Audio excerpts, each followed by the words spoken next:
SDPI മുൻ സംസ്ഥാന secretary KS Shaan അനുസ്മരണവും പ്രവർത്തക സംഗമവും നടത്തി.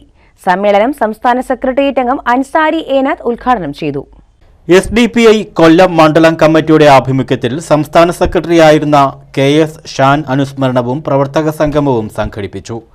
ചന്ദനത്തോപ്പ് മാർക്ക് ഓഡിറ്റോറിയത്തിൽ നടന്ന പ്രവർത്തക സംഗമവും അനുസ്മരണവും SDPI സംസ്ഥാന സെക്രട്ടേറിയറ്റ് അംഗം അൻസാരി ഏനാത്ത് ഉദ്ഘാടനം ചെയ്തു.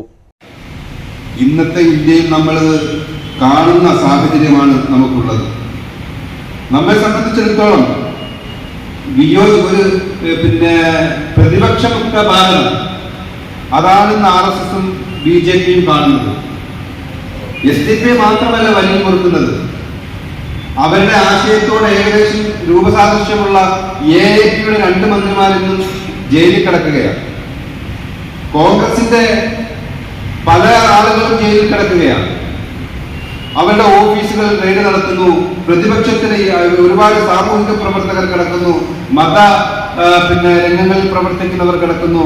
എന്തിനേറെ ശിവസേനയുടെ സാഗ്മ എന്ന് പറയുന്ന മുഖപത്രം മോഡിക്കെതിരെ ഒന്ന് കുറിപ്പെഴുതി എന്നതിന്റെ പേരിൽ അതിനെതിരെ രാജ്യദ്രോഹം കുറ്റം ചുമത്തുന്നു. ഇങ്ങനെ എതിർക്കുന്നവരെയൊക്കെ അവരുടെ പട്ടികയിൽ ഉൾപ്പെടുത്തിക്കൊണ്ട് ഇല്ലായ്മ ചെയ്യുന്ന ഒരു രാഷ്ട്രമായി, ഒരു ഏകാധിപത്യത്തിന് കീഴിലേക്ക് പതുക്കെ രാജ്യം മാറുന്ന ഒരു ദയനീയമായ സാഹചര്യമാണ് നമുക്ക് കാണാൻ കഴിയുന്നത്. കൊല്ലം മണ്ഡലം പ്രസിഡന്റ് ഷെഫീഖ് കരുവ അധ്യക്ഷത വഹിച്ചു. മണ്ഡലം സെക്രട്ടറി CA സാദിഖ്, കൊല്ലം ജില്ലാ ജനറൽ സെക്രട്ടറി റിയാസ് കടനല്ലൂർ, ജില്ലാ സെക്രട്ടറി നുജുമുദ്ദീൻ അഞ്ചുമുക്ക്, ജില്ലാ കമ്മിറ്റി അംഗം കണ്ണൻ പട്ടത്താനം, കൊല്ലം കോർപ്പറേഷൻ കൗൺസിലർ കൃഷ്ണേന്ദു, മണ്ഡലം സെക്രട്ടറി നൌഷാദ പത്തായക്കല്ല് തുടങ്ങിയവർ പങ്കെടുത്തു.